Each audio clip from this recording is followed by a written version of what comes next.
I hope you're all doing well today. Dr. Melissa Bordogna here, and I wanted to talk to you a little bit today about the metagame. And for those of you who are new to my little fireside chats, if you can call them that, maybe food for thought sessions. If anyone has a better idea of what to call these, please let me know. But my purpose here is along the lines of the famous quote of Socrates, who said, "I can't teach anyone anything, I can merely make them think." So my purpose is to serve as a catalyst and to get you thinking about who you are, your life, self-expansion, self-acceptance, and self-understanding, really. So today I want to talk about the metagame. And if any of you have played games or are gamers, you understand it's the thinking or talking about the game, right? About the gameplay. And any time we talk about meta, like metacognition, it's thinking and talking about thinking, right? So I'm equating the metagame here with our lives, right? So our meta life even, but I like calling it a metagame. So we're all on a daily basis living life. You know, we're playing the games of life. We're getting up, we're going to work, we're bringing in the money, we're, trying to deal with our health, we're raising the kids, we're pulling our hair out, we're, going through changes in our body, whatever the stage of life we're in. We're on the hamster wheel, we're going on vacation. We're doing life, right? We're just doing life, and sometimes we're doing it in a way that's kind of hypnotic, right? We're just kind of one foot in front of the other, just getting through the days. Sometimes the monotony gets broken up and things get exciting, or it gets broken up because things are scary. But we're just living life. That's the game. But what I want to talk about is the metagame. And the metagame is about being these spiritual beings having this human experience who are playing the game, and that eternal observer looking at the human that is, right? So my eternal observer is somewhere where I put it up here, but it's wherever, right? It's all expansive. Looking at Melissa living her life. Looking at Melissa, ready to pull her hair out when her 7-year-old is being obstinate and not wanting to, toe the line to get ready for school. And the eternal observer who is in that metagame looking down is going, isn't this interesting? Melissa, the human who's playing the game, can choose right now. It's like being in a game, being the player in the game. And the character can either choose to lose her shit or take a different stance, try a different tact, interact in a different way, dig deep, and choose to grow, right? We have these opportunities as we live our life. But so many of us are just playing the character in a rote fashion. And we're not stepping outside to sit in our position as the eternal observer enough to have an impact on the player.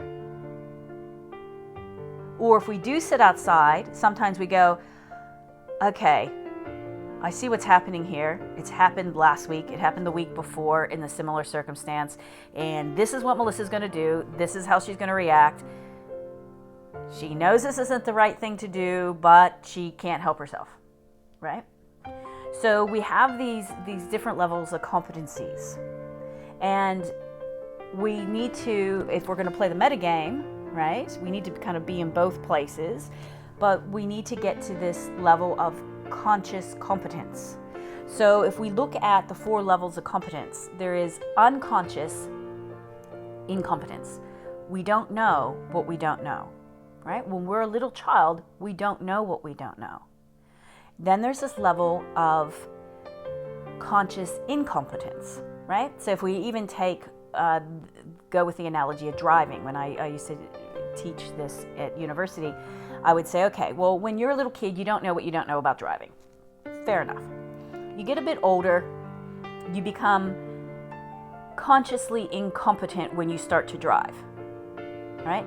You're starting to learn what you don't know. You're not able to do it properly, but you kind of know that you're not putting the pressure on the brake right and that you've overturning, but you can't fix it. And then you move up to the next level after driving for a little while, but maybe just about to take your test, or you just got your driver's license, and you become consciously competent.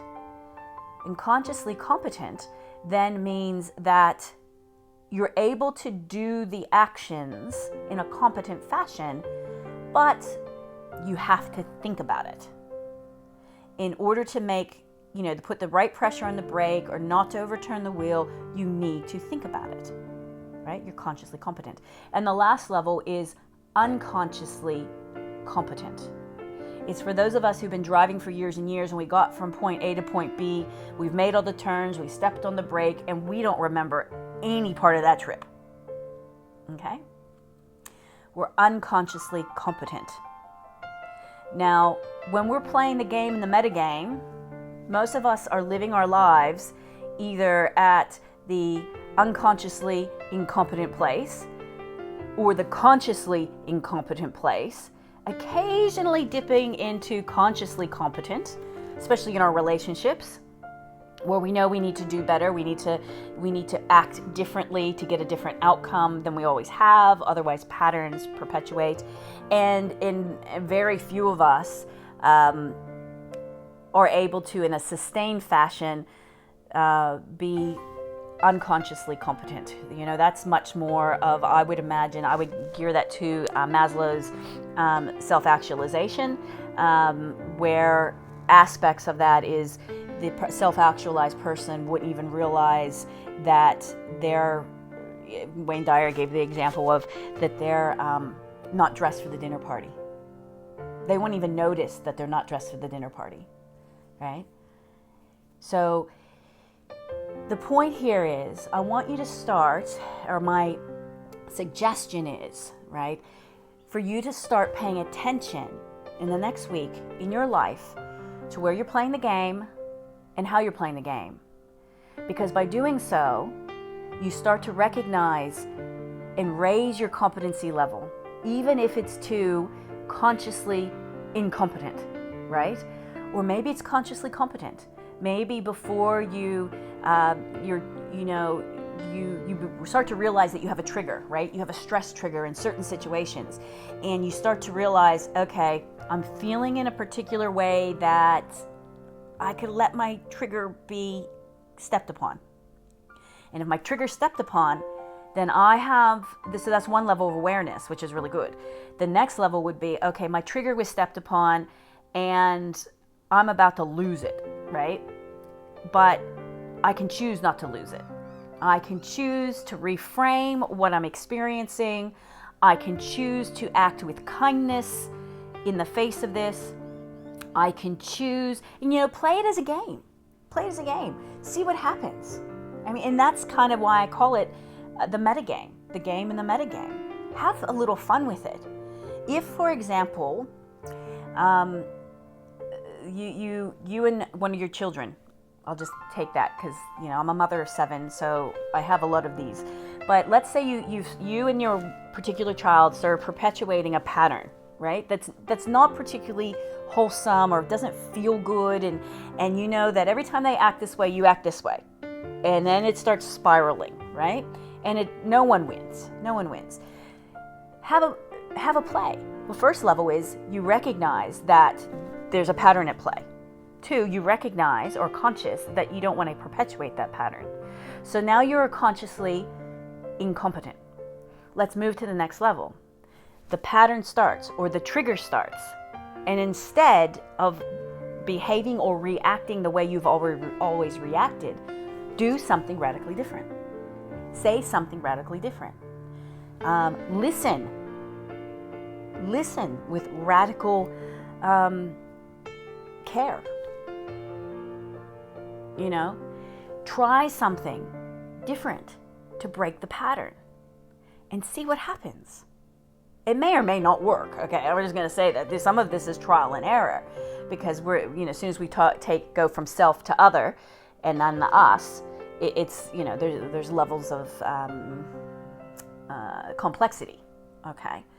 But at least you can start, because you can start with you. You can start with you. So again, in the next week, start paying attention to your triggers. Start trying to raise your competency level wherever you're at, wherever you can assess that you're at in your own personal growth within a particular circumstance or situation. And let me know how it goes. Have a play. Experiment. Play the metagame. And until next time, many blessings.